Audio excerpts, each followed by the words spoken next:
And welcome to another treatment of the International Sunday School lesson.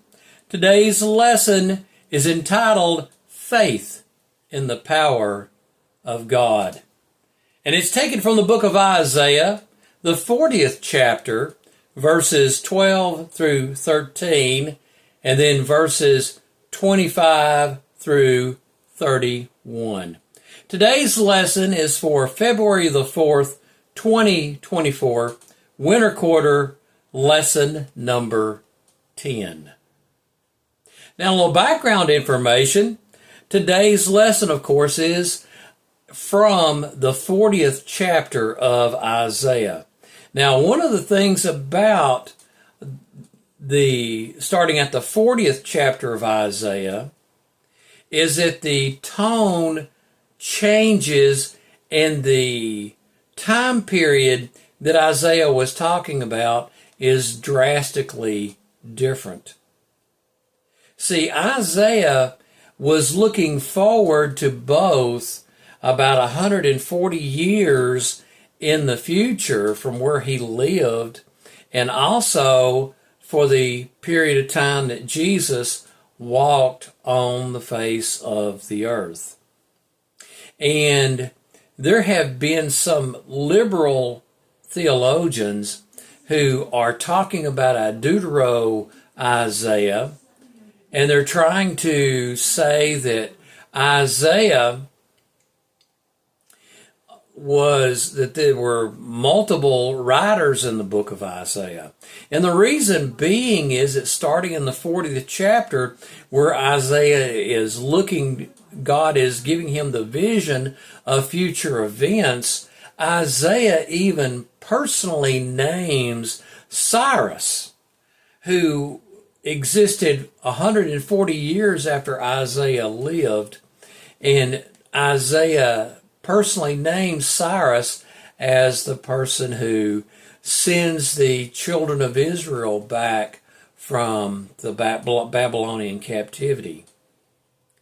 And so there has been a big movement in the last 100 years or so of people trying to say that there were multiple writers in Isaiah, that they're both the Isaiah who was the first part of the book of Isaiah, and then there's also another Isaiah that wrote after Cyrus was alive and had sent the people back, and he wasn't really forecasting it, but he was just reciting it. But it's important for us to really understand that there's multiple times in the New Testament where both Jesus and the apostles quoted Isaiah. And from those sections, they're in the latter part of the book of Isaiah, and personally quoted it as being the words of Isaiah. Okay, Isaiah, the 40th chapter, verses 12 and 13. Who has measured the waters in the hollow of his hand, and marked off the heavens with a span, and closed the dust of the earth in a measure, and weighed the mountains in scales, and the hills in a balance? Who has measured the Spirit of the Lord, or what man shows him his counsel? So it's something for us to think about. And Isaiah, through the Spirit of God, encouraged us to think about is that how that God has measured these immeasurable things that were way beyond human comprehension, and God has measured that in his wisdom. Isaiah 48, 13 and 14 in the New Living Translation. It was my hand that laid the foundation of the earth, my right hand that spread out the heavens above. When I call out the stars, they all appear in order. Have any of your idols ever told you this? Come, all of you, and listen. The Lord has chosen Cyrus as his ally. He will use him to put an end to the empire of Babylon and to destroy the Babylonian armies. And that's one of the verses where Isaiah specifically named the Emperor Cyrus about 140 years before Cyrus was ever born. Okay? Now, Isaiah 40, 25, and 26. To whom then will you compare me that I should be like him, says the Holy One? Lift up your eyes on high and see, who created these? He will bring out their hosts by number, calling them all by name, by the greatness of his might, and because he is strong in power, not one is missing. Who can compare God? God called these things into existence from the nothingness, and he knows them each by the name he gave them. And when our best astronomers have not developed to where they can name all of the stars in the heaven, they are still daily discovering new things in the heavens. Yet God holds them in the palm of his hand and knows them each by name. Colossians 1:15 through 17 in the New Living Translation.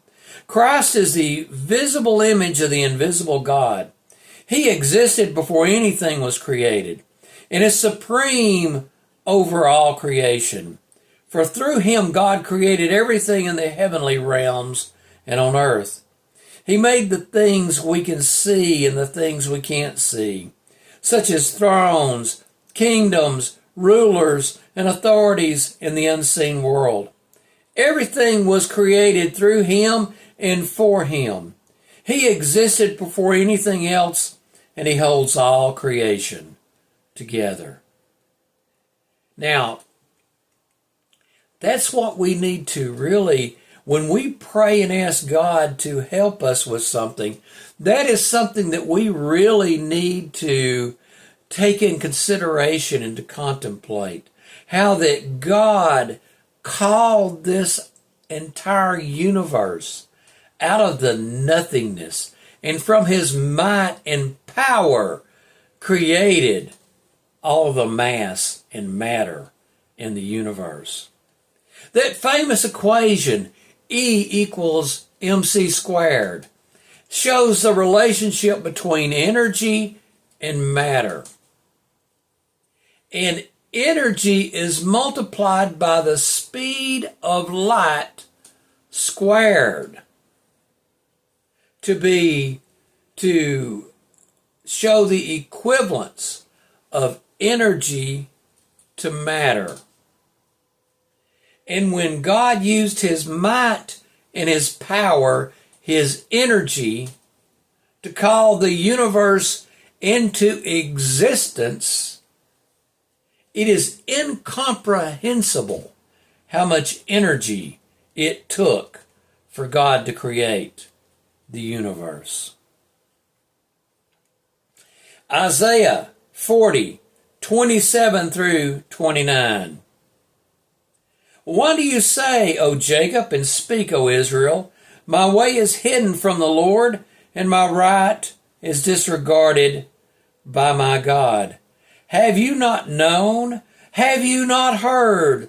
The Lord is the everlasting God, the creator of the ends of the earth. He does not faint or grow weary. His understanding is unsearchable. He gives power to the faint, and to him who has no might, he increases strength. So, we need to stop and contemplate that.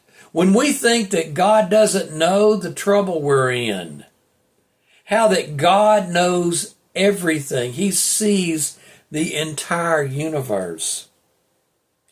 Colossians 1, 9 through 11. And so from the day we heard, we have not ceased to pray for you, asking that you may be filled with the knowledge of his will in all spiritual wisdom and understanding, so as to walk in a manner worthy of the Lord, fully pleasing him, bearing fruit in every good work, and increasing in the knowledge of God, being strengthened with all power according to his glorious might, for all endurance and in patience with joy. And we need to pray for the empowerment, for the power of God to rest upon us. Okay? And for people within our church, we need to pray for the power of God to rest upon them.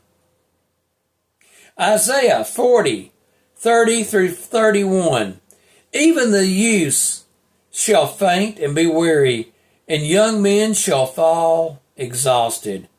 But they who wait for the Lord shall renew their strength.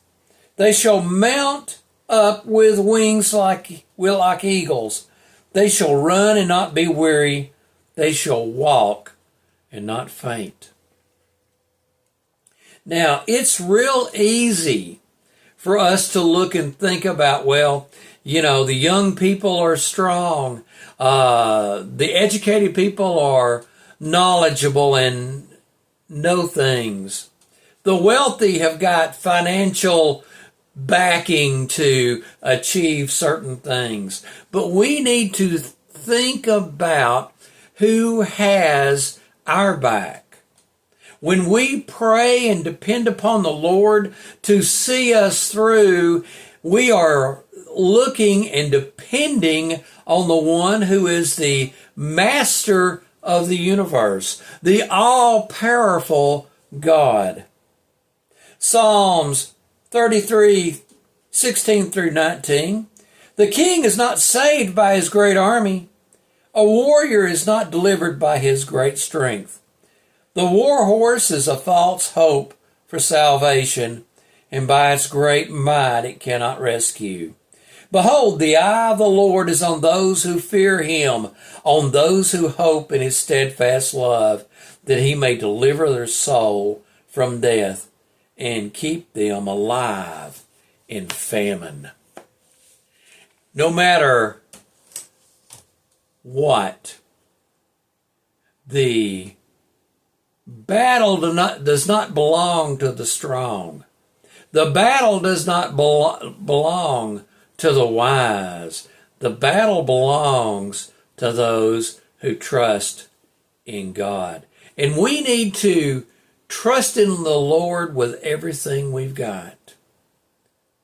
Well, friends, some concluding thoughts. Pray and depend on God. With everything in you, pray and depend on God. Don't depend on money. Don't depend on education. Don't depend on physical strength. Don't depend on your youthful age. Don't depend on your wisdom that you've gained in your old age. Depend upon the Lord. Okay? Well, friends, good Lord willing, I'll be back with you next weekend.